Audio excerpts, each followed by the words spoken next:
Alright, what's going on, guys? Welcome to another video. Today I'm going to be telling you the absolute best GoPro settings for low light FPV footage. If you're flying at nighttime or in any low light scenario, I've got the best settings that'll give you shots that look like these.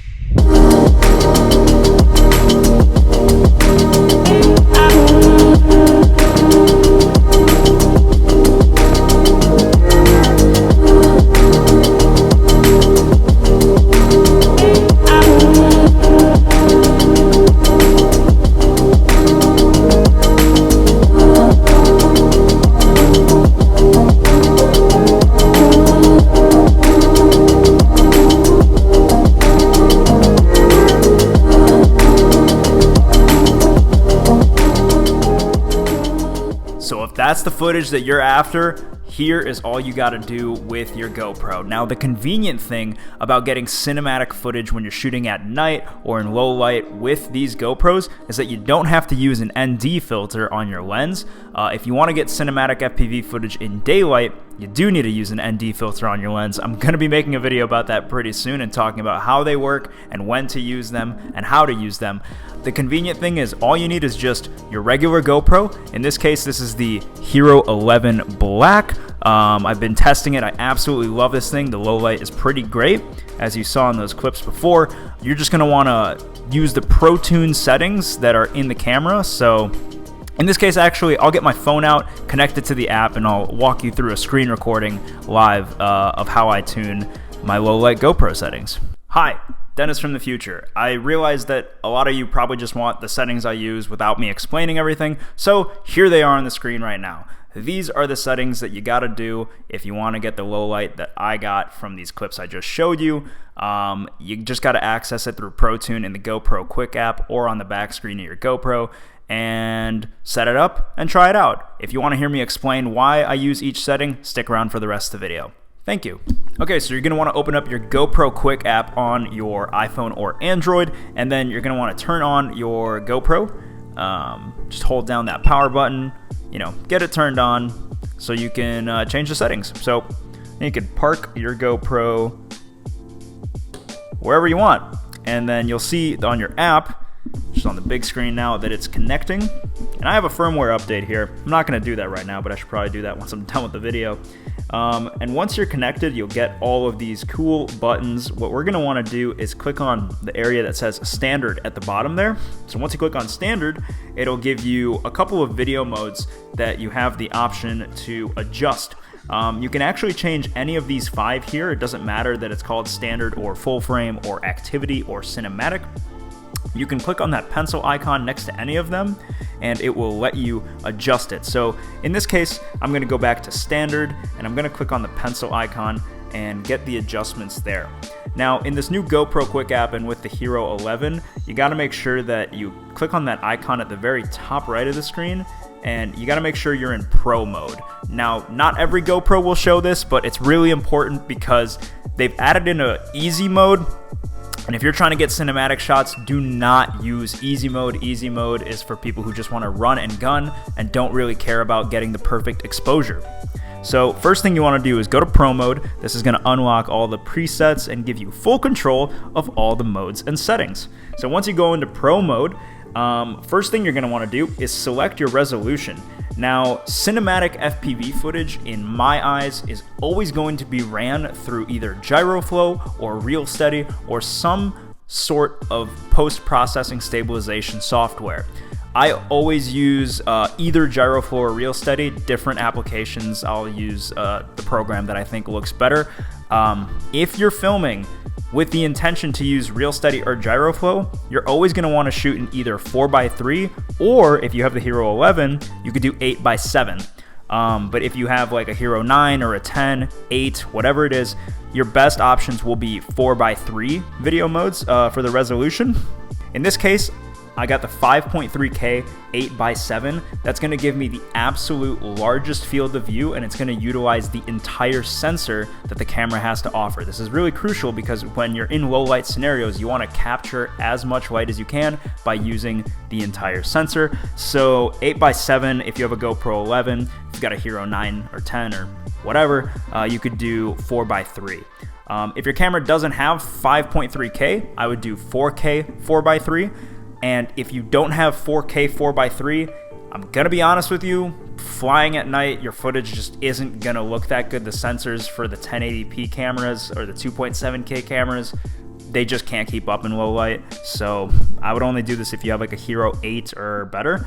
So that's the resolution. Frames per second, I'm gonna go with 30.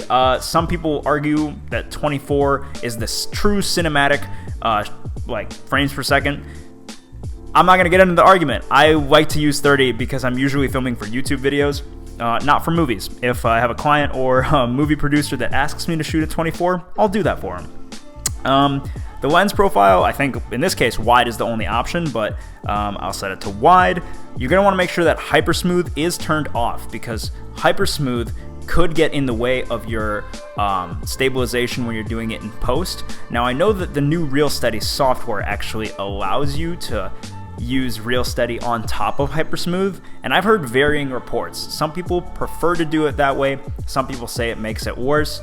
The thing about hypersmooth is that it's gonna crop in on your image as you're flying, and I kind of have much more trust in a post-processing stabilization software because it uses the gyro data to know what is about to happen ahead of time, so it doesn't have to try and predict your movements, it already knows your movements. For that reason, fly with no video stabilization from hypersmooth. I turn that off when I'm doing cinematics.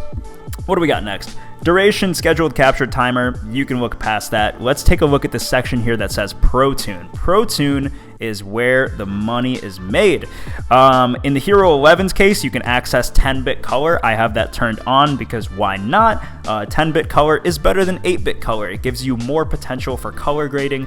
Now, if you don't have 10-bit color because you have a Hero 9 or 10, that doesn't really affect the low light performance per se. It'll change how color grading is, but if all you're looking for is being able to get good looking low light, that's not the important thing. Now, what is important is that you use high bit rate. So high bit rate over standard.